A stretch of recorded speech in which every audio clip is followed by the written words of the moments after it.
Good evening, ladies and gentlemen, and welcome to Let's Talk Automotive Season 5, Episode 58. Pete, can you believe it? We're almost at that 60 mark. Oh, yeah, no, it's going to be... Almost as old, no, that's a lot almost younger almost as many you. episodes as I am old in years, you were going to say. In tonight's show, we have the latest and breaking automotive news.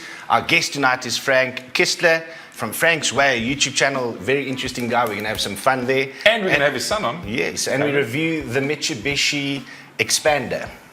And then we're going to obviously have game time with Frank and probably Caleb, and I think between the two of them I'm going to get murdered again. I'm pretty sure.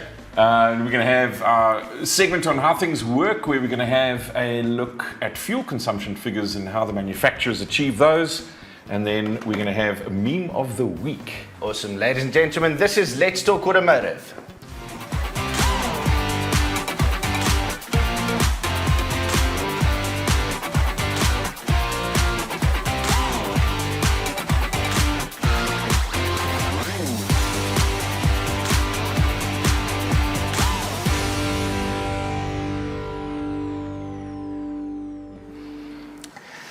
So interesting week. We've been busy, but I think let's start off with a little bit of fun. Yeah, I was going to tell you that I'm going to study again. Yeah? Really? Yeah, no. And my favorite guy in the world has tweeted that he's going to open up a new university. And I think if Fritz can put it up, so it's the Texas Institute of Technology and Science. So, what would that be? As an acronym? Yes. I'll leave it up to your vivid imagination. Yes. Oh, interesting. But yes, that sounds like a place. So we'll have epic merch, and what else did you say? It'll be highly admired. All right, Pete, let's get the show on the road.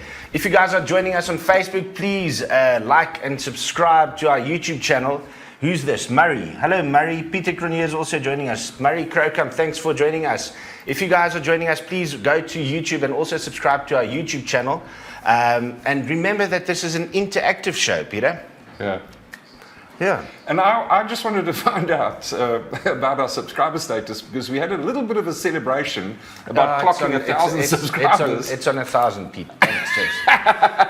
Murray, have you subscribed? Murray, have you subscribed to the YouTube channel, man? Because I want to know who the joker was who unsubscribed. One unsubscribed to the channel, and now we are 999. Love it. But anyway, Sunette Brink, thank you very much for joining us. Sunette, have you subscribed to the YouTube channel? I wonder. Go to YouTube, Let's Talk Automotive, and hit the subscribe button and also the notification button. Okay, guys, are we ready to roll? Everybody ready to roll? I am ready. Okay, let's get into this week's news. All right, Pete, so first story this week, something that's very close to my heart. You know that I've got a little bit of Honda blood flowing in my veins. Mm-hmm. So if you've been following on social media, you would have seen that there's something called the Honda Quest. Mm-hmm. And they had a boot camp that ended on the 14th of October. So they had 28 lucky guys that went down to, where was it called? The Koa Bokkerveld in the Cederberg. This is why I'm doing this story, because you would never be able to say Koa Bokkerveld. Koa Bokkerveld. No. Anyway, so they had 28 oaks that went down for boot camp, and then the guys, just look at this. That's the brand new Honda Africa Twin that the guys are riding. And in boot camp, they had to do all sorts of challenges and everything, and what was it called? They had to do so. It's not just riding, Pete. They had to change tires, and they had to fix. Look at that. And there's a little bit of testing going on. Is that where's that? That's no. That's at the Koa Bokkerveld in the Cederberg. Okay, wow, that's beautiful. Yeah. So the guys had to fit, crash bars and do all of this stuff themselves. And then the judges, the panel, had to unfortunately cut down from 28 to 14. Sure. Yeah. A bit like idols, eh? Yeah. So this is going to happen now from the 1st of November to the 10th of November. These oaks are riding down just where we were in the Kalahari just the other day. They're doing 10 days of hard riding and testing and all sorts of stuff. And then guess what? They're competing in teams. Yep.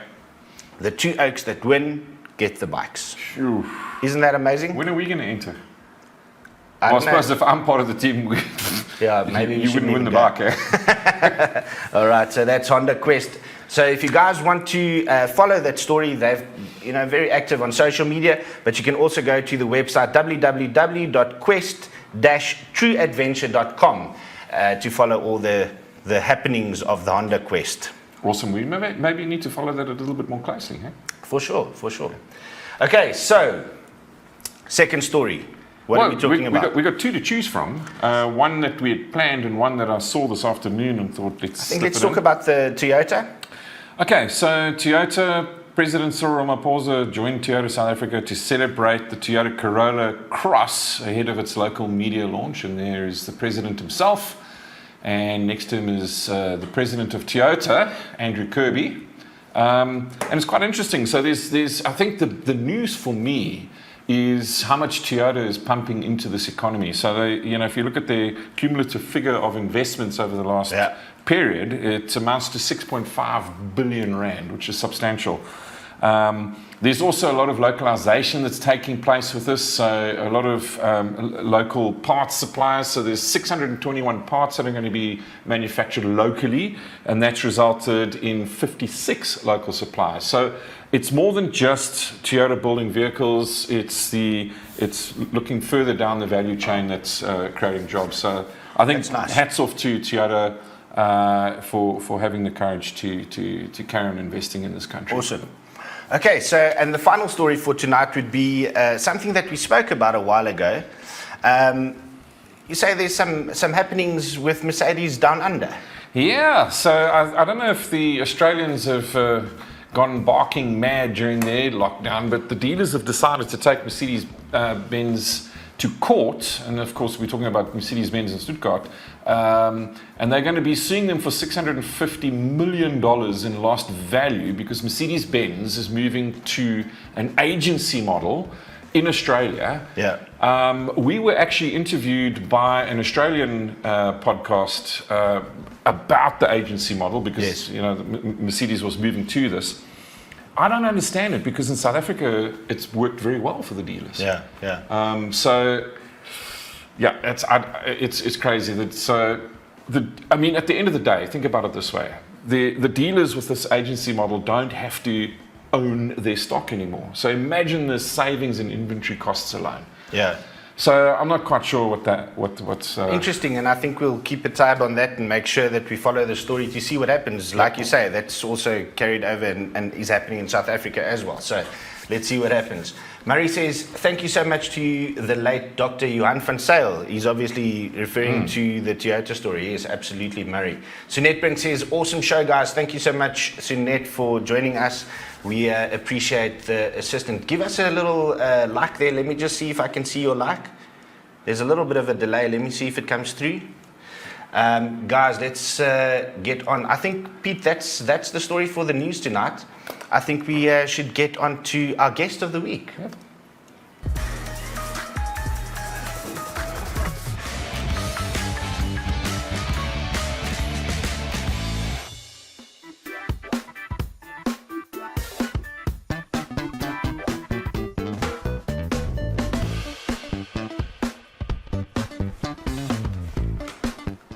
Frank Kistler. I struggle with your surname. It's a interesting one. German. German. Okay. German. Frank, thank you very much. Thanks very much for joining us.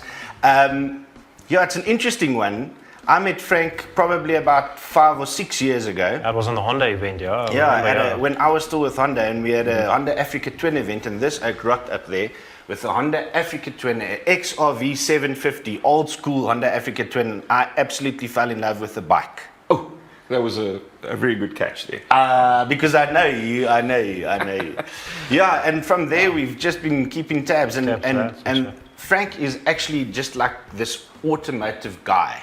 He's just one of the guys, works on cars, restores and builds and projects and conversions. It's always something that we do. Always something doing. So we thought we'd have you on the show tonight and let's discuss and talk a little bit of cars and bikes, Frank.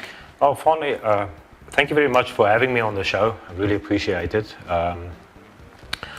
So, if we were going to talk about the channel, you want some brief background on that? Or what do you want to? Let's start Where do you with want to start? your background first of all. So if you're a guy that's working on cars and stuff, surely you're a mechanic. No. I'm actually no. I'm actually a systems analyst for a mining company, but I've been tinkering on motorcycles since about 87, 88, around about there. Peter was about first 34 DT50. then. So I'm self-taught, and I've ridden bikes for about 28 years before I actually decided to do my proper license on a bike. Interesting. So, yeah. I'm in the same boat. But it's not only bikes, it's cars as well. Yeah, well, on the you'll see on the channel we've got a pet project that I bought. I sold a WRX STI and I bought an old R30 Skyline 2.8 GTX, which we are now converting into a DR30 type of Skyline. So there's still a lot of work, but this is a thing that I'm doing with my son. Okay. So we speaking about the channel. What is the channel? What is its name? And what are you doing on the channel? So the channel is called Franksway, and the aim of the channel is to play it forward and take the knowledge and share it with people outside subscribers. I've been helping out subscribers down to Cape Town, some in the UK. Problems that they pick up, I'll do research if I don't know what the answer is onto their problem. They sort it out themselves. We're doing a lot of subscribers coming in. They do a service, I help them, and then from there on they maintain their own motorcycles. So this is literally a how-to guide on Absolutely. everything about bikes. I mean, I use YouTube a lot to figure out how to do certain things on some of our cars. So this is for bikes now. The thing is, there's a subscriber that I have, Ian, and what he enjoys is I usually take jobs and I break him down in segments. So he appreciates the fact that we do that because the job will look like a mountain to finish. Yeah. But if you break it down in jobs, then it becomes fairly easy. It's a task, you can do it over 3 days, work through the list, and you're done and dusted. Drill down. You say, sorry, Fanie, you say that you can look at a job that looks like a mountain and you break it down, but you surely must have had some really interesting challenges technically that you've had to overcome. Not really.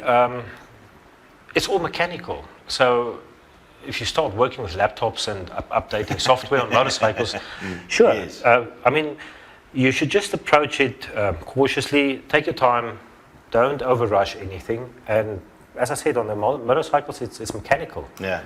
Let's talk about not rocket science. some of the projects that you guys are working on. You mentioned the Skyline. So here's some examples of stuff that you guys did. Here's a KTM 990 side stand relocator. We've spoken about this. This is something that's very common on the old 990. That little side stand switch that could actually trip you up while you're riding. Yeah. It's like a 300 Rand upgrade. We buy them locally. It's a bit of preventative maintenance that you build in if you're doing bush riding. Yes. So, I mean, obviously, you don't want the bike to cut out. But what I usually do is when I buy a motorcycle, I have a look at what the known problems are. Yes. Especially 990s running hot. So I replace the fan switch and lets it kick in at about 80, 85 degrees instead of your 100. That's interesting. Standard. Yeah. So bush riding becomes a lot more fun. It doesn't run that hot. Yes. If you work through that list and you build the preventative maintenance into the motorcycle, then you have happy miles. Speaking about the 990, there's another clip another example. How far can we go with the 990 auxiliary tank? So is this the 50-liter conversion? No, it's not 50 liters. So there's a standard. I think these tanks do about 4 liters a side. Okay. If I'm not mistaken. So it's 8 liters in total. Okay. It changes your weight obviously on the front a bit, so center of gravity differs a bit. Yes. You have to take humps a bit slower. Sure. but your range, I've tested it, the range bumped up to about 402 kilometers round about there. If you're not riding like a hooligan, which is really difficult on a 990. These are enthusiast bikes and the throttle is open full time. So. Sure, exactly. I've just seen a beautiful comment here from Murray Crow Company. Says Frank is SA's Mike Brewer for bikes. Absolutely. Okay, so the last one that we want to talk about is which 8 motorcycles are tough as nails, Frank. So how did you test this? So in my, well, this is, I chose 8 motorcycles. I'm familiar with all these motorcycles. At one point in time, I owned some of these motorcycles. You want something that's low maintenance, durable, and cheap to maintain. So this is where I came to the story of the 8 toughest nails motorcycles. Okay. And yeah, they... So tell me, which ones did you, obviously Honda Africa Twin, XOV 750, KTM 990? No. The KTM, Not? No, the KTM Yes, wasn't there's a part lot of guys in the Western no. Cape watching the show right now, and one of them's called Deerwald, and another one's called Bob, and another one's called Riekes. And another one's called Dave, my brother. So, no, actually, I'm not biased choosing the KTM or dumping it. Yes. It just wasn't on the reliability list. Really, Frank, opinion. that's very interesting. You know, Because I said to Frank that he's borderline schizophrenic. Because I've never met anybody that owned a Honda Africa Twin and a KTM at the same time. It's very But weird. as I told you, if you want to add a GSM to the... Imagine if you then owned a it's GS. lunatic asylum. Yes, Yeah, we would have had to take no. you to the Groendakkies. So what was your criteria? How did you measure it? What the 8 toughest nails motorcycles? Yeah. Well, I had a look. You'll see on the list, the first bike that I chose there was an old XT500. So you have a look at history and the reliability of them and the simplicity of fixing them. KLR 650 was in there as well. I The agree. DRZ was one of them as well. These are motorcycles that are easy to maintain and easy to fix somewhere in the bush. Yes. It's not overcomplicated. Most of them were singles. Your GS, the GS 650 Dakar was actually one of them as well. Okay. With the Rotex, Fritz will enjoy that. with the Rotex motor. It's not a BM motor, but it's really a very durable Yeah. motor. Well, I mean, Rotex is used with microlights, so Aviation. it's an aviation Yeah. grade Yes. engine. That was one of the decisions I made around Okay, that. let's talk. We'll carry on with the bikes just now, but I want to talk about this Skyline. So when I hear Skyline, is that a GTR, Pete? No. What do you mean it's not a GTR? It's a Nissan and it's a Skyline, so it's a GTR. Yeah, but I mean, that doesn't mean to say that every Skyline is a GTR. You know, it's like we said, a C-Class can be an AMG, but it doesn't mean to say that all AMGs are C-Classes. It's just of the Skyline family. Okay, so this specific Skyline, tell us the story about the rest. Is it a restoration or what are you guys No. doing? I was actually very fortunate to purchase the Skyline from Freek de Kok. He's got the Nissan Datsun Heritage Museum, Sure. and he doesn't sell cars. Yeah. So I approached him. I was looking for exactly this, and I couldn't find one in a clean condition. So I phoned him up, and he turned around and said, "Right, come and see me." We had a look at the car, discussion, and he said, "Listen, don't negotiate the price. It is what it is. Yeah. You get in your car and you go." Yes. That is Freek. And I paid him. It's a done deal. So I bought this car, especially for a project for myself and my son. Okay. He likes the JDM stuff, and I thought of buying something that has reputation of being bulletproof. I mean, this car has 145,000 Ks on the clock. Yeah. It's got power steering, aircon, central locking, and it's got cruise control that still works. Yo. 1985 model. Sure. Yes, like that's amazing. It's an awesome car. It's a head turner, but for me, I will never make it a 10-second drag car because that's not Yeah. what it's about. Sure. It's a project for the son. Ah, yeah, This yeah. is where we're going with it. So we're making changes, we're doing rebuilds, but my son picks up on what we do. And this is the memory that he takes with him. Exactly. Eventually That's down the very line. special. Yeah. Very special. Absolutely. We're gonna get Caleb in just now, because we're gonna talk about the challenge that he posed to you. But I want to talk to one of the. Is it a conversion or is it the Moto Guzzi? What The Moto Guzzi, yeah. What are we doing here? Okay, so you want to quickly talk about that? Let's one? talk about this bike. So, All right. This is the original bike, guys. Look at this. And I absolutely had a heart attack when I heard how much you paid for this bike. So this is the bike originally when you bought it, and you paid between either 16 or 18,000 rand Yeah, it for was this around bike. about there. And I almost had a heart attack Wow. because that's flipping stealing that bike. Okay, so now what's happening with this bike? Because this is intriguing. So I bought the bike and from an Italian bloke that actually sold his Ducati as well at the same stage, Okay. same time frame. He got too old of riding and he just Is that decided possible? to leave it. Ah, well, I hope not. for him it is. Okay. So I'm I just hope checking. Just checking. I told him what I want to do. I mean, this bike came with a stack of history and manuals like you Yeah. won't believe it. And I stripped it down completely because if the frame was black, yeah, then I could maybe live with it. But you have two different reds in it. You have the silver in it, and the rims were not powder coated. It I just see. it so, didn't- so on the engine, you're talking Yeah, about it- the it- red on the engine and it the didn't frame. make it didn't make sense. I just hated it. And So was that original, or was that also somebody no, did that too? he actually took it apart and, Okay, and did this. So I decided I don't like the tank. Yeah. I like the basic structure of where the platform starts. Yes. I'm happy with that. Yeah, And I decided to do a cafe into it. So. So this one is of the- going cafe racer. Absolutely, yeah. One of your pictures, I'm hoping, will be the one where it shows the rear end as well. Okay. So there's a chap down in, there we go, that picture. There's a chap down at Seaside, Jake, Yes. and people ask me about this tailpiece, where it came from. And this is actually a 1974, 75 roundabout KX250 Kawasaki. Okay. Tailpiece with a number on. Oh, And that interesting. fitted perfectly. So I had an idea what I wanted to do. I just needed to get the proper bike to start the project off and envision what I wanted to do eventually. So the Moto Guzzi logo will be the nice red Yes. orange with the silver on the spray jib and then the black frame.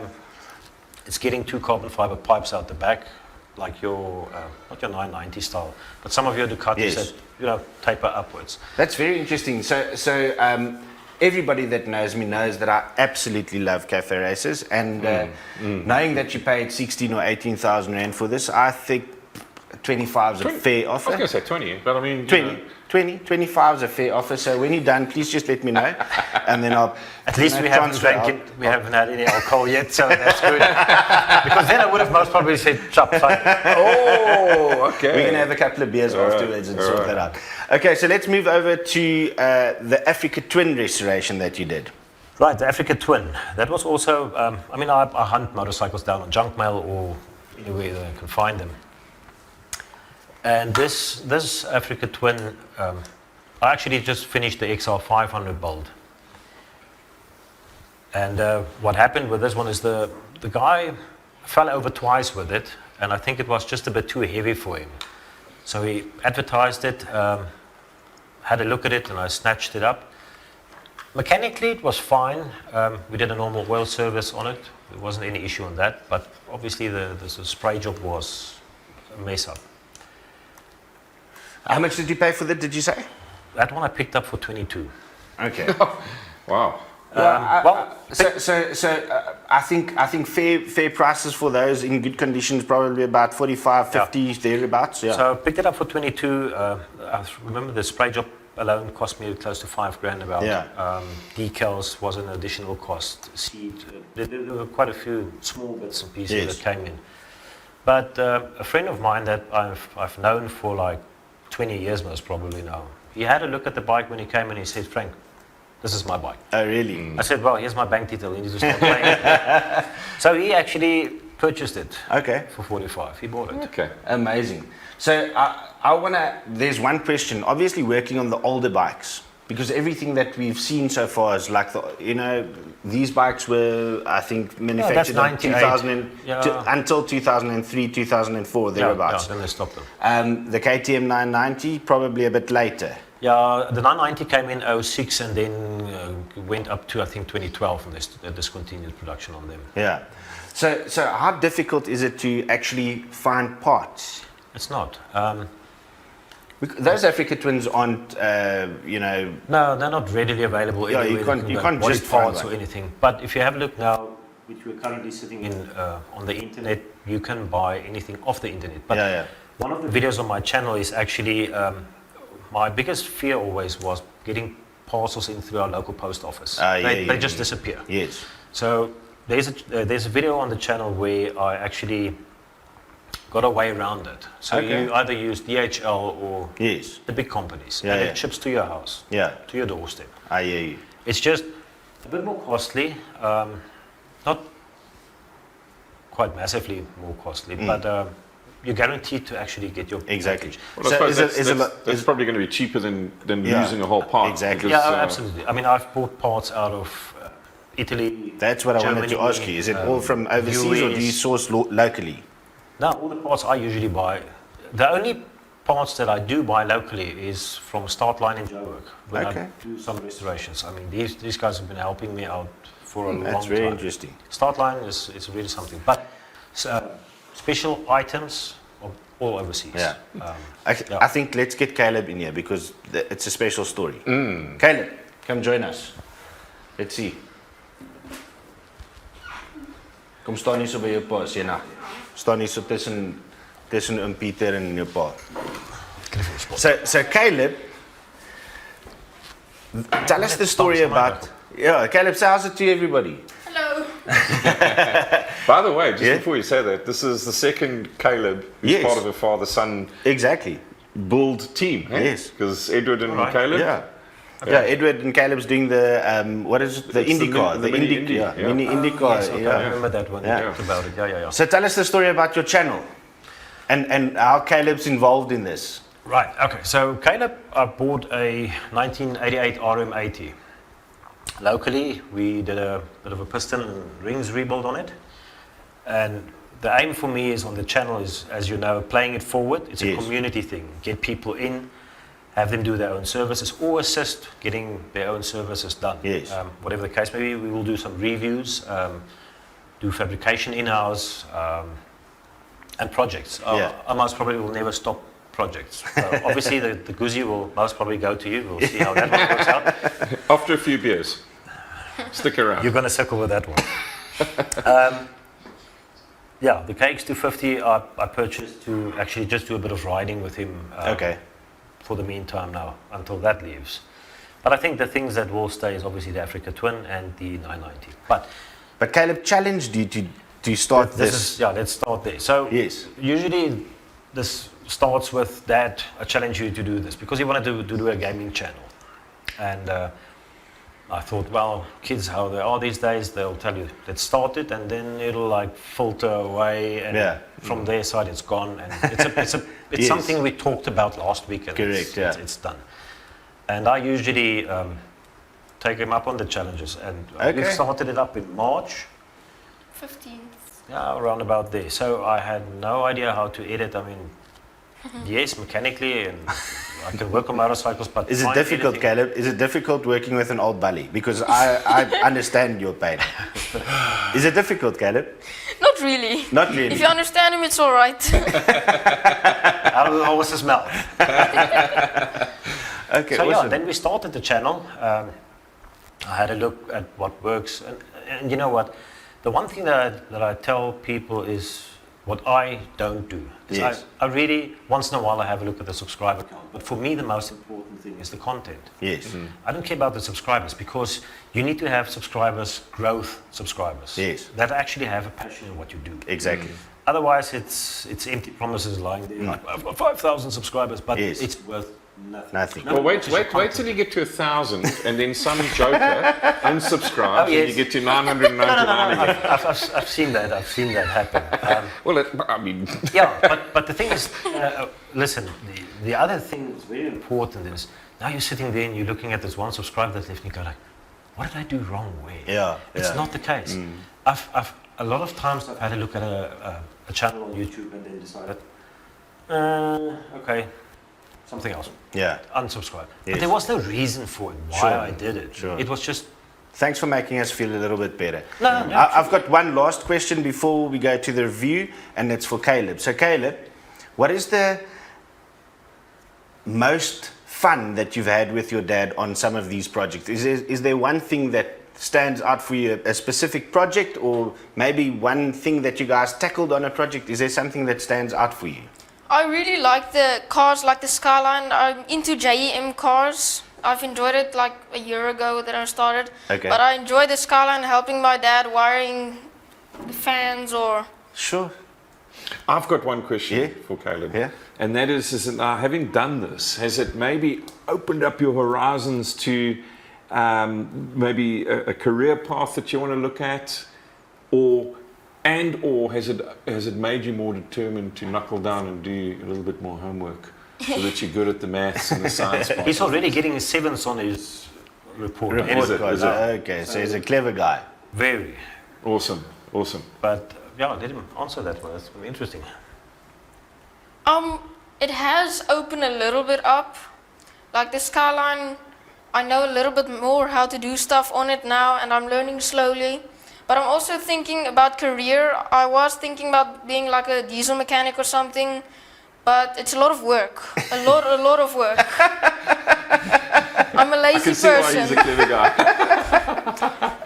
I like that. Awesome. Great Very answer. clever. So he needs to be able to not just fix a tire Yes.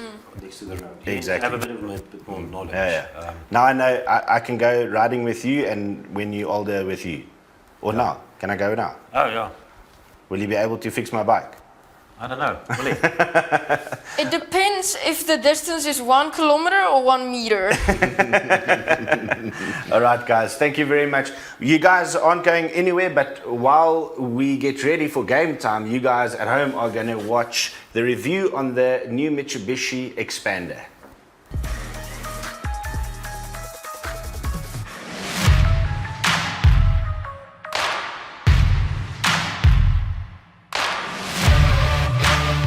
Hi guys, and welcome to Let's Talk Automotive and our review of the Mitsubishi Expander. And as you can see, Peter's not here, or this is the younger version. No, this is Fritz. The much younger version. Welcome, guys, and thanks for having us. Fritz, thanks for joining us. Peter is working for a change. So I thought you had the most experience with the car this week. I thought who better to give an opinion. So let's start with the exterior and just do a little walk around and give me your first impressions. So my first impression, seeing this car, it's a new car, it's shiny. I think this is a pearl white or something Yeah, color. it is pearl. It was beautiful. My wife drives a similar car, just shorter. So my first impressions were, that's nice. It looks proper, and I didn't know this was an entry-level vehicle and the soccer mom's car. So first impressions were great, and I also had a great driving experience. Awesome. Let's have a look at the front here quickly, Fritzy, because this is undoubtedly Mitsubishi. They have carried through this design on most of the vehicles, and I think it's an important time to say that this is the first time that Mitsubishi has come to play in this segment, competing with Honda, BRV, Toyota, Avanza. So interesting that they've come in at this angle. And yeah, there's probably a bit of a market gap here. So And we spoke about it earlier. I wasn't sure where to place this. Is this an entry-level SUV, or is it just a passenger car, or is it just a sedan? But it still has a space at the back of a station wagon. So I'm a bit confused. But in the last week, it grew on me. yeah. Okay, I want to have a mention. You said that this was sort of an entry-level vehicle. I would have to agree. If we look at pricing, this car just, the manual transmission comes in at just under 300,000, and the auto that we've got here Just a is touch more, just a 320? touch. That's Yeah. about right. Very competitive in that competitive market. If we look at the Honda BRV, if we look at the Toyota Avanza, the Honda BRV is a bit more expensive, but very competitive. I think we'll have to wait till we get inside and look at a bit of the execution, if I can call it that, to compare apples with apples. But very interestingly, if we look at the front headlights here, daytime running lights, you've got your indicators and headlights at the bottom here, but old school. So that sort of gives me an indication that we're looking a little bit more budget-wise. Let's have a look around the side here quickly. We always mention tire size. This is a 16-inch, a 205/55 16, which is a very popular. Is it a common one? It's a very popular common size tire. So So lots of options, not going to have a problem there. And as far as I know, this alloy wheels come standard with this model. It is standard which is with quite the model. classy and very nice. Very large mirrors, which is nice for visibility. Again, safety, like you mentioned. An interesting touch when you lock the car, they also fold up and fold Which away. is something fancy I wouldn't expect on a budgety car. So, Correct, yeah, correct. points there. Look and feel from the side, Fritz. From the front, it looks nice and aggressive. Looks like a Mitsubishi. From the side, it looks like a station wagon. It loses a little bit of appeal, but from the back, it's It's nice again, yes. But I must say, the ground clearance has a lot of in our country without road conditions and stuff. It does appeal to me that it's not a low car. It's slightly higher, but it's not an SUV. yeah. So and the look grows on you. Yeah. Okay, Fritz, let's have a look at the back here. Like we said, 7 seats. So when we open this, boom, no boot. Very, very small little area when the seats are folded up. But when you put these down, that's quite nice. So in normal operating conditions, that's pretty decent. That's quite a huge boot, and it compares to the boot space of something like, say, a Caddy. Yeah. With the high roof. Correct. So it's beautiful. And when I lifted that the first time, I thought spare wheel's going to be there, but not. Exactly. There's some handy compartments there, and the not Mari biscuit is Underneath. on the bottom. So it's I think this is quite a clever design by putting the spare wheel underneath and making this into storage, because when this is up, you can obviously pack stuff at the top and at the bottom, which is a very nice design feature. All right, Fritzy, I think let's do the all-important Fanie fit. the Fanie middle fit or the Fanie back fit. I'm going to do the back fit quickly because I think that will be quite challenging. But you're quite comfortable. You're quite a tall guy. You're sitting in the middle row. Front seat is in driver position. Yeah. I have reclined the back seat of the middle row a little bit. Yes. And nothing's bumping, nothing's bothering me. So that's a pass from me. I want to show you something cool. 7-seaters are always difficult to get into the back, and we've had some 7-seaters here in the past, and it was a mission to get in and out. And I've seen some arse in the air with you getting in there. So look at this cool design, okay? That happens, and then that happens, which is so cool. And now this is a normal sort of entry for me.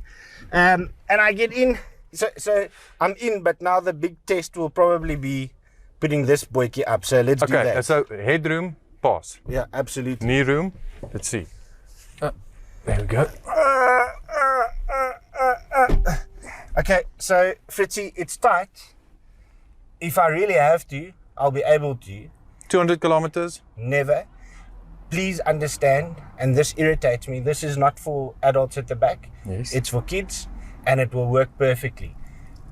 Something interesting, nice cup holders at the back here. You've got seat belts at the back here. You've got a power socket at the back. So they've thought about everything. We've even got air vents for the passengers at the back. So they've thought about the small things. Again, like I said, practical. This is a practical family vehicle. Couldn't agree with you more. Okay, Fritz, so we are now on the business end of this Mitsubishi Expander. Very, very apt name, by the way. Expander, is that a reference to size, maybe? Yeah, I think that little extra row of seats. Very interesting that the vents are also coming to the front from the back. That's a nice touch, keeping the back of your head cool. It's got Apple CarPlay, Android Auto. It's got Bluetooth connectivity with your phone. You can do your on steering wheel control, hands-free, controls you on the steering wheel. Does what it's supposed to do. So this is the automatic version in 4 gears, and I would like to know what it feels like on the road. I've felt it. Can I show you? Yeah, let's go for a drive. Let's go.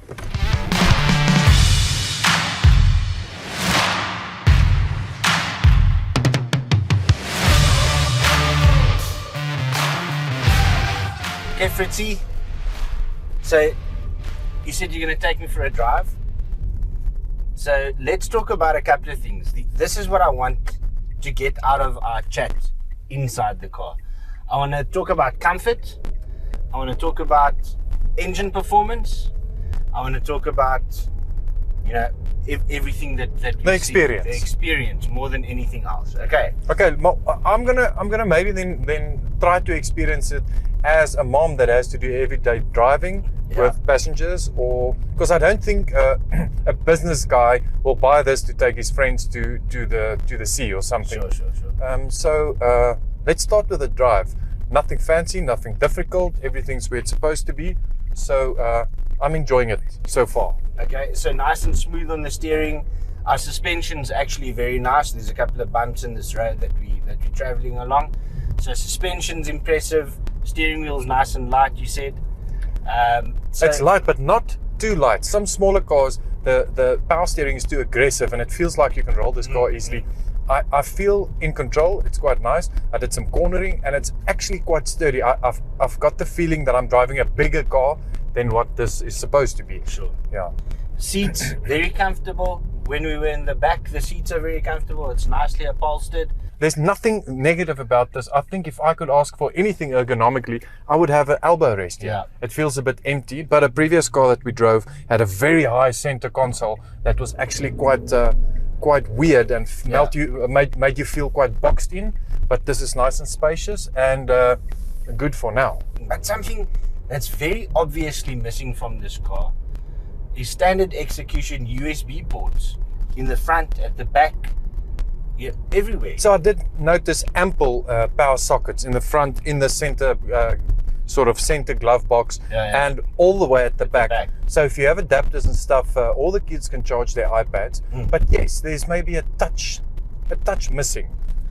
Can we transition towards the power? Because this is a 1500 normally aspirated petrol engine with a 4-speed automatic gearbox. How weird. Isn't that weird to have a 4-speed gearbox? Sounds like we're going back to the 40s and 50s. But as far as I remember, the automatics always had one less gear. So the manual's got 5, this one has 4. And I've read a bit about the overdrive and how this gearbox works. And the tagline says this 1500 engine will supply enough energy to pull 7 adults up a mountain pass. And the performance on this engine isn't mind-blowing, but it's nothing short of functional and useful. So I think it's a good combo. Fuel efficiency, safety, luxury, but this is not a sports car. No, definitely not. But are you happy? Is there anything that you can say that really is a drawback, a negative, something that you feel, no, I cannot deal with this? It has to have X, Y, and Z. For example, doesn't have cruise control. Do you need cruise control when you drive to school and back? No.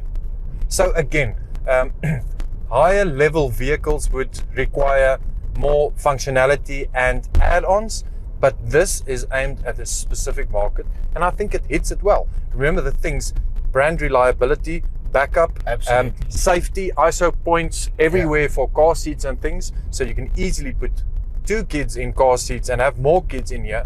So it ticks all the right boxes, and I think with Mitsubishi's brand reliability, this car is growing on me. I think it's growing more on me than on you.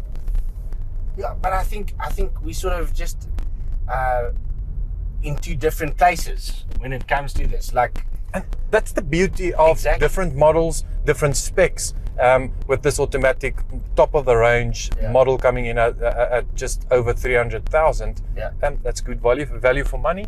And to find a 7-seater, a true 7-seater in the same price class is gonna be difficult. So that's where I'm gonna stand behind this car a little bit more. Let's head back to the studio and then we give our ratings and see if we buy this or not.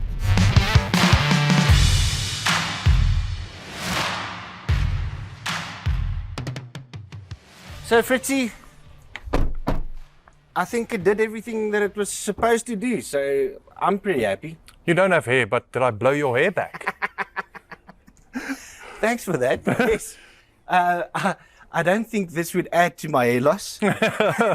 But I think, like we said over and over again, practical car, does what it's supposed to do, does what it's designed to do. If you're in the market for something like this, definitely something that you can look at. Now, I know I'm not your regular, but do I also get a chance to rate this? Absolutely, let's do it. We have to give it a rating, and you have to say if you'd buy it, yes or no. Okay. So this is not the typical car that I know. I didn't grow up with it. It was fresh to me. It's basic.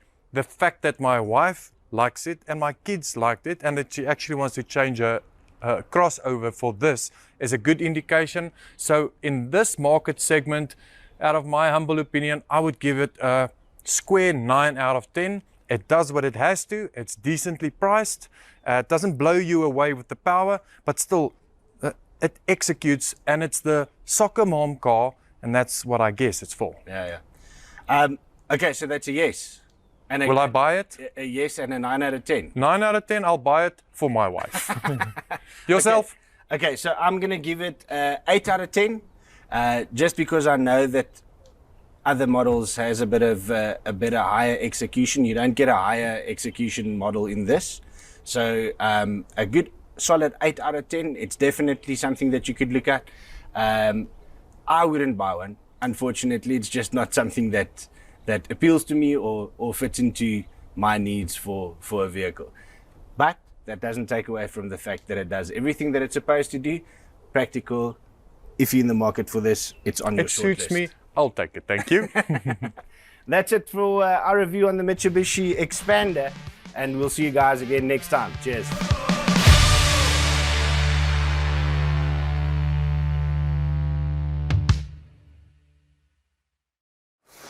Interesting car, because that is really ticks the boxes for practicality.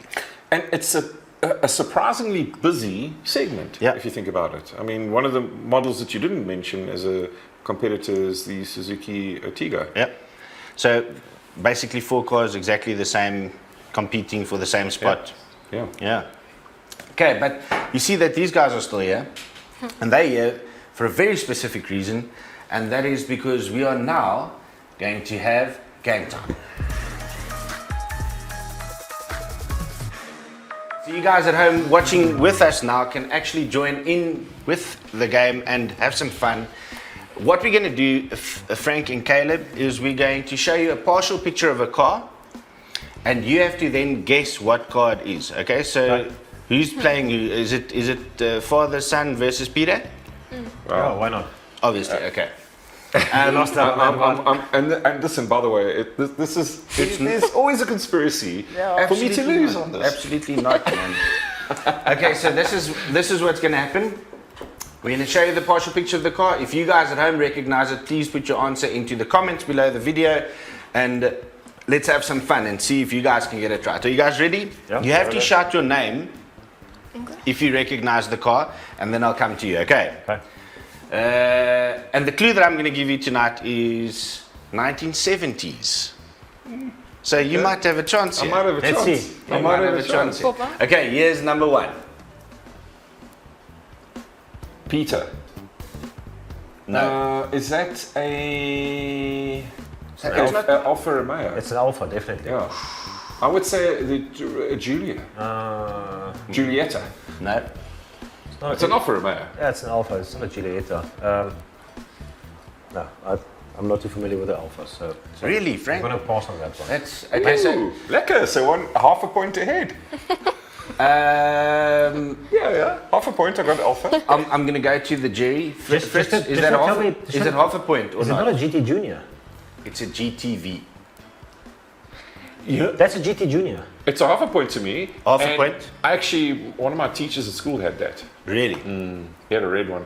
If you had them in the 1750 and the 2 liter. Okay, let's give the point to Pete. Okay, so this is So the only I'm time. going to mark it down. So It's the only time that Yeah, you can. fine, yeah. that you Pete. can. Right. Let's One. go to number 2. Peter, that is a BMW, and I would say that's. 2002. You didn't call your name out. You didn't call your name out. Half a point And I each. was still Half a point each. giving the name. Half a point each. Okay, so that's half a point That's each. half a point. Okay. You have to shout the Are name. you guys at home playing along? I don't see any answers in the comments. Murray, are you playing along, Brie? Darren, are you playing along? Peter Cronier, are you playing along? Okay. Peter 1 and Team Frank half a point. Let's go to number 3. Frank. Peter. Oh, Frank was definitely. 280Z. Yeah. That's a 280Z. Peter, 240. 240. What did Well, you say? What did you say? 280Z. Nissan 240D. 240. Z. Well, it's a Z. 240. Oh, so we'll You're share. right. Okay. Half a point again.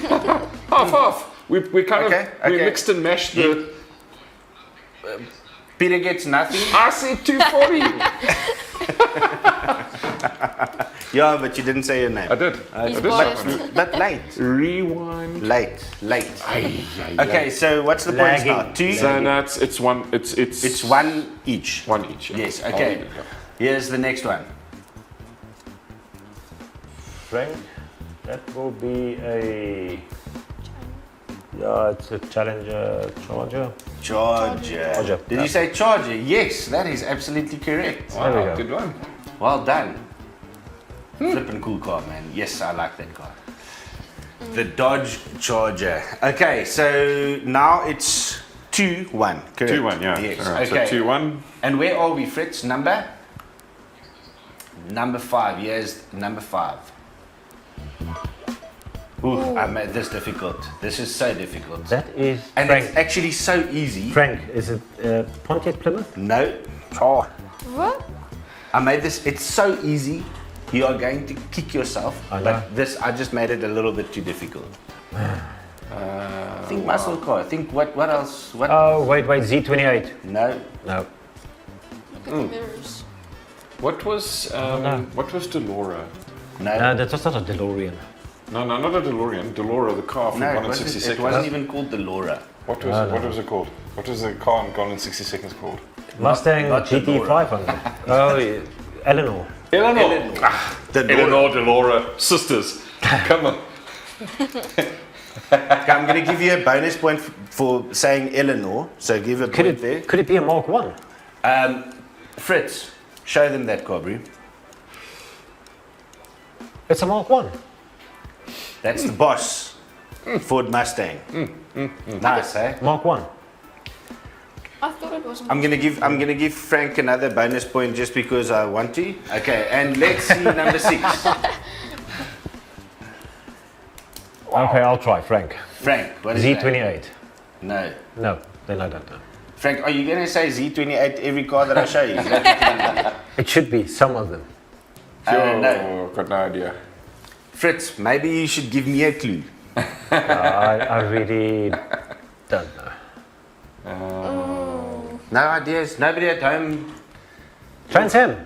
What's that? Trans Am. Yeah, but you saw the name. Yes. No, I saw the name, You can obviously. read. Okay. No point for me, but when I saw the name. Okay. I'm not going to give you a point for Trans Am. I'm just going to give you another point for being here. Okay. So, so at the.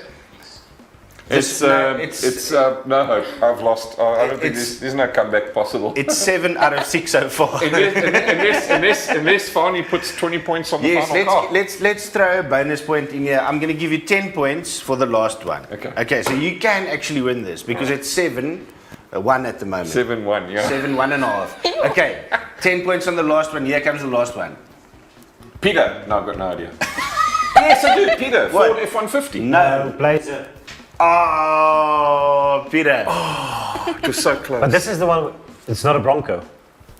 The Chev Blazer. But I'll give you that point. Okay, because so- I'm cheating. I'll give you this point. That's How your did you point. cheat? Well, How did you cheat? let's just give him the point. I've been donated Okay. points. All right, guys, that brings us to the end of the segment. Thank you so much, Frank and Caleb, for joining us. What a pleasure. pleasure Thanks, guys. having you on the show. It was lekker having. Where can people find you, Frank? YouTube Franksway. You can have a look at Instagram, Classic Moto 1, and Facebook is Franksway channel. Lekker. Awesome. All right, guys. Go follow Frank and Caleb and all their antics. Okay, so what have we got left? We've got how things work. Yep. And tonight we are talking about fuel consumption and the controversy of the manufacturers telling us that we're getting X, Y, and Z, something like. Anyway, That's very good English. Well done. this is proudly brought to you by Suzuki Auto South Africa.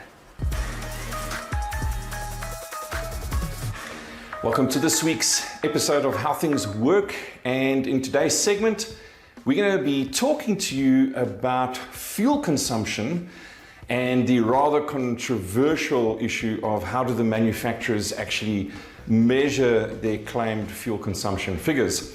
So as the name suggests, fuel consumption measures how much fuel our vehicles consume and can be expressed as either litres per 100 kilometres, or as some people prefer, kilometres per litre.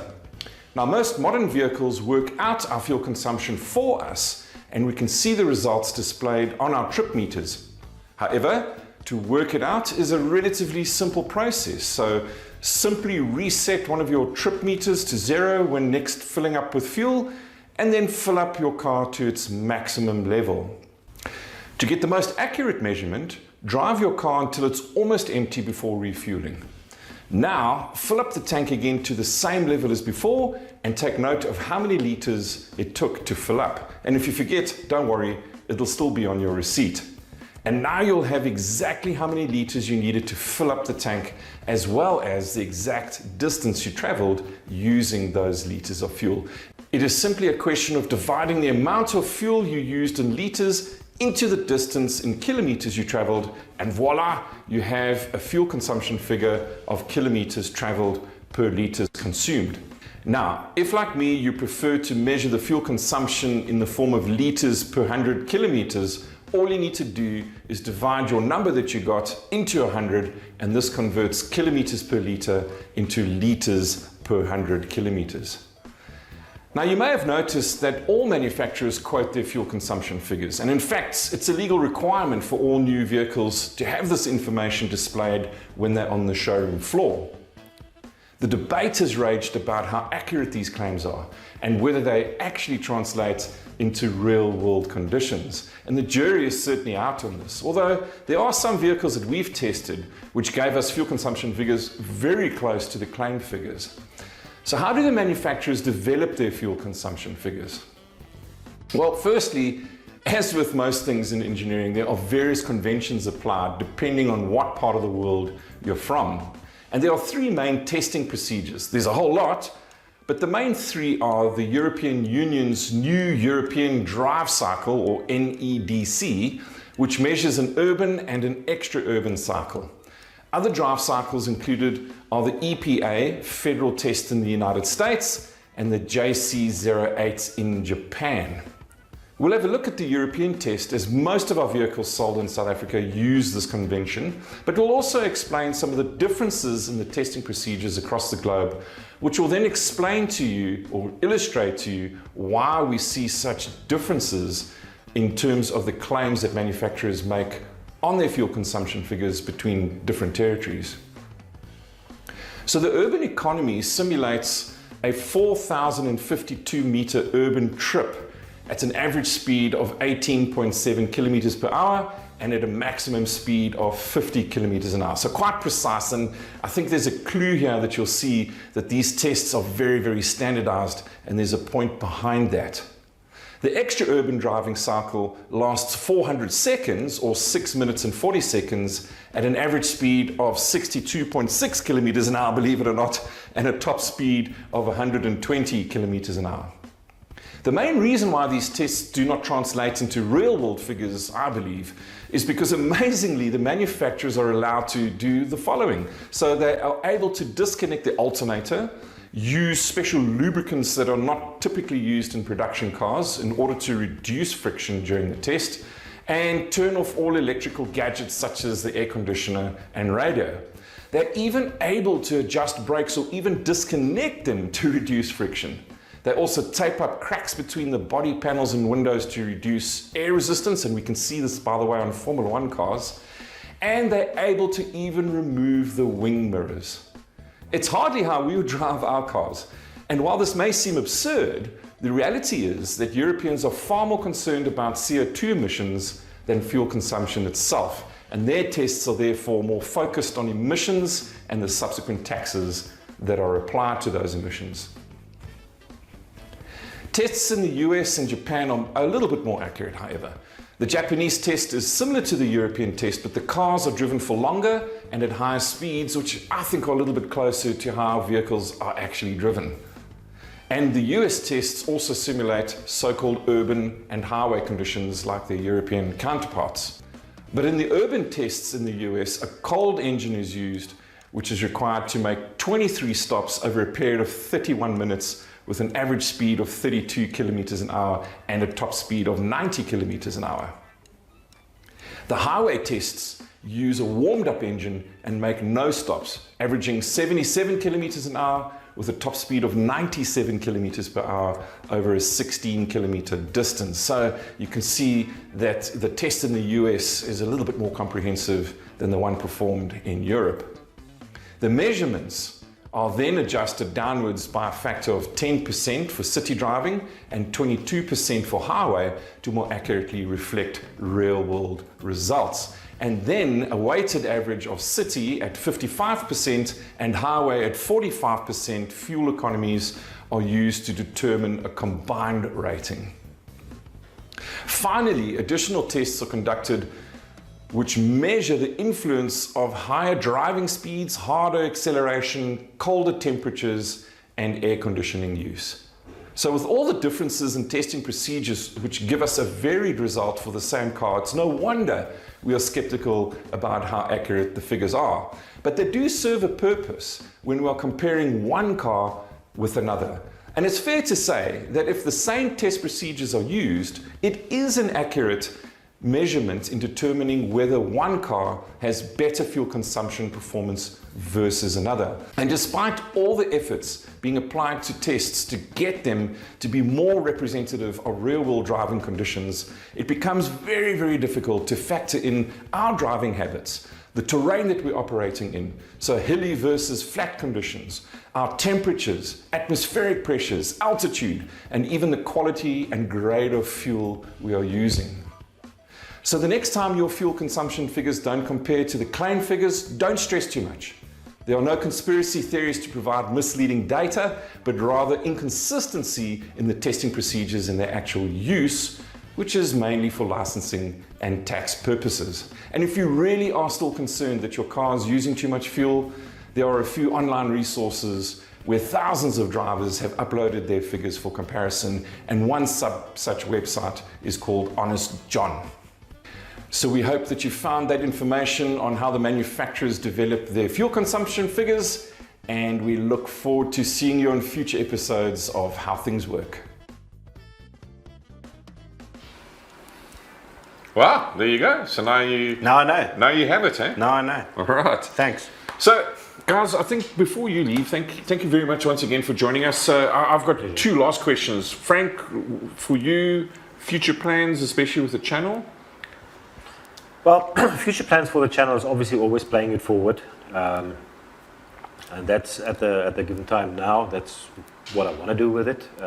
I don't think it will change, but we'll obviously enhance on the content. I'll focus on content. Yeah. I don't focus on the subscribers, but yeah, playing it forward. And the right word I'm looking for is knowledge sharing. Yeah, adding value. Like it. Yeah. Adding value. That's exactly it. And then you, young man, Caleb, any messages that you've got for some of your friends and fellow school colleagues about the future? Not really, to be honest. Straight as it is. Do you want to say how's it to your girlfriend, maybe? No. And listen to the one on the way here. He said to me briefly. He said to me, "Wow, on the TikTok channel that I've got, my friend says you just take random content off the internet and post it on your TikTok channel." He says, "It's my dad actually going through a river crossing." Oh, Like it. Okay, guys, let's have some fun with tonight. We call it fun time. Meme of the week. Okay, Pete, so I've got some interesting stuff to show you. One of them specifically for you. Let's put up the first one. And this is for Frank because this made me think of him. Raise your kids on cars, they won't have money for drugs. Isn't it nice? absolutely. Actually, it looks like It's true. the guy that owns So that true. car Could be sells a drug. drugs. yeah. I think that was very nice. Okay, here comes the one for Pete now. Is this ageism coming up? I'm lost. Time to turn down the radio so that I can see better. Actually, You've done that. You've You've done that. Yes, you did. Okay, and tonight's last little fun. Yeah, spoiler alert. Okay, spoiler alert. Oh my. No. Have you ever seen downforce like that? Oh Not like to even see his, F1 cars his can- fuel consumption on that car. All that aerodynamic drag. That brings us to the end of the show. Thank you very much, Frank and Caleb. Thank you very much, Peter, Fulyun, and Fritz behind the scenes. Thank you very much, guys, for joining us. What a unbelievable. So it's Friday. We do stuff on Fridays now because we're busy now, apparently. And we can go straight away and have a beer. Yes, okay. So we'll be back next week, Friday, at 6 o'clock, and have a wonderful week, guys. Cheers. Cheers, everyone. Bye-bye, everybody.